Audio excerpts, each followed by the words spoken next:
Hello, when going to Vietnam to attend the summit with the United States, the leader of North Korea chose to take the train instead of the plane, and if we look back at history, almost the leaders of North Korea have always taken the train instead of the plane. So what makes the North Korean leaders love to ride the train so much? Let's find us. Most of the world's leaders have their own planes. The President of the United States has an Air Force One for about $4 billion, the most expensive plane in the world. The leaders of other countries have also equipped very modern planes to take them to move and work around the world, but the leaders of North Korea do not, they still take the train. So what's the mystery behind this problem? Is it because trains are safer than planes, or because North Korea is so poor that it doesn't have money to fly? Let's see. In fact, North Korean leaders say, taking the train has become a tradition in the Kim family. The tradition of taking the train began with North Korea's first leader, Kim Ilsung. About 100 years ago, railroads were an integral part of both industry and war. After the fall of the Japanese Empire in 1945, the North Korean people regained control of their important railway lines. Soon after, the railway system became an important lifeline for the country, especially when it was renovated after the Japanese left. Hundreds of thousands of North Korean prisoners and exiles returned to their homes thanks to the trains.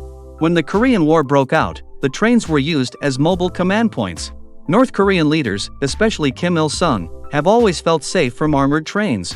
The use of trains during the Korean War as a mobile palace for the North Korean leader created the tradition of Korean leaders starting here. When the situation is changed, technology is more advanced, and war is no more, each North Korean leader has different reasons for choosing to take the train. With the first leader of North Korea, Mr. Kim Il-sung, train is a friend that stuck with him during the war. His fleet consists of 5 trains with 90 thick armored carriages. The interior is luxuriously decorated.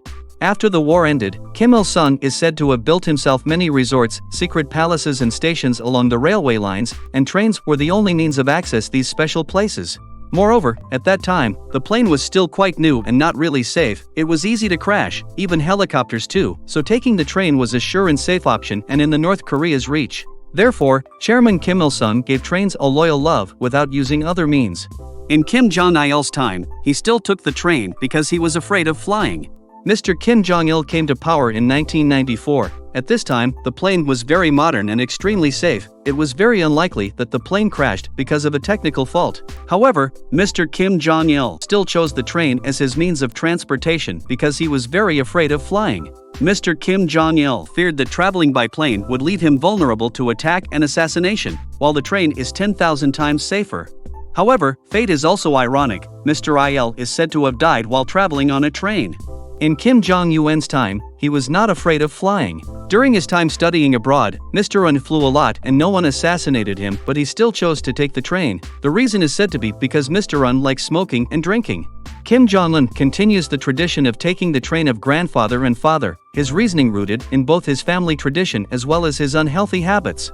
Mr. Kim Jong-un is a notorious smoker, estimating he smokes 2 or more packs of cigarettes a day. That habit is annoying when he flies. There are many airports around the world that prohibit it, or at least it is uncomfortable.